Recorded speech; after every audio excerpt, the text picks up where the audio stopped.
రాష్ట్ర ప్రజలు అవినీతి బీఆర్ఎస్ ప్రభుత్వాన్ని భూస్థాపితం చేశారన్నారు Nirmal BJP MLA party floor leader Aleti Maheshwar Reddy.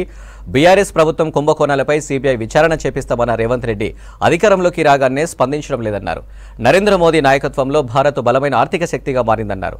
వచ్చే పార్లమెంటు ఎన్నికల్లో భారీ మెజారిటీతో కేంద్రంలో ప్రభుత్వం ఏర్పాటు చేయడం ఖాయమన్నారు మహేశ్వర్ రెడ్డి. విజయ సంకల్ప యాత్రలో భాగంగా మాజీ ఎంపీ కొండా విశ్వేశ్వరరెడ్డితో కలిసి రాజేంద్రనగర్ అసెంబ్లీ నియోజకవర్గంలో పర్యటించారు మహేశ్వర్ రెడ్డి. ఈ రోజు నువ్వు అర్ధరహితం ఆధారాలు లేవంటున్నావు కదా రంజిత్ రెడ్డి, నేను రుజువులతో సహా నిరూపిస్తా, ఆధారాలతో సహా నిరూపిస్తా. నువ్వు ఎండోమెంట్ భూమిలో సర్వే నంబర్తో సహా నువ్వు 4 ఎకరాల 18 గుంటల్లో హనుమాన్ల గుడిని కూలగొట్టమన్న వాస్తవం కాదా?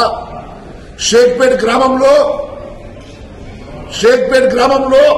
4 ఎకరాల 18 గుంటల హనుమాన్ల గుడిని నువ్వు డిమాలిష్ చేసి అక్కడ అపార్ట్మెంట్ కడుతున్నాడు. పాపాత్ముడు కాదా నువ్వు? దాంట్లో నీకు కేటీఆర్ కి సంబంధం లేదా? అంతేకాదు, నీవు గతంలో చేసినటువంటి పాపాలు ఒకటి కావు. నీవు చేసిన ప్రతిదానికి నా దగ్గర ఆధారాలు ఉన్నాయి. రోహిణి మినరల్స్ లో నువ్వు చేసినటువంటి కుంభకోణం, అదే మాదిరి పోల్ట్రీ ఫీడ్ విషయంలో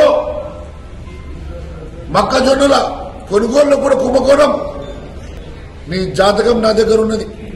నేను ఎప్పుడు మాట్లాడలేదు, కానీ ఎప్పుడైతే కొండా విశ్వేశ్వరరెడ్డి గారిని నువ్వు అన్పార్లమెంటరీ లాంగ్వేజ్ లో మాట్లాడి అవమానపరిచినవో, మా నాయకుడు జోలికి వచ్చినవో, కాబట్టి నేను నోరు తెరుస్తున్నా.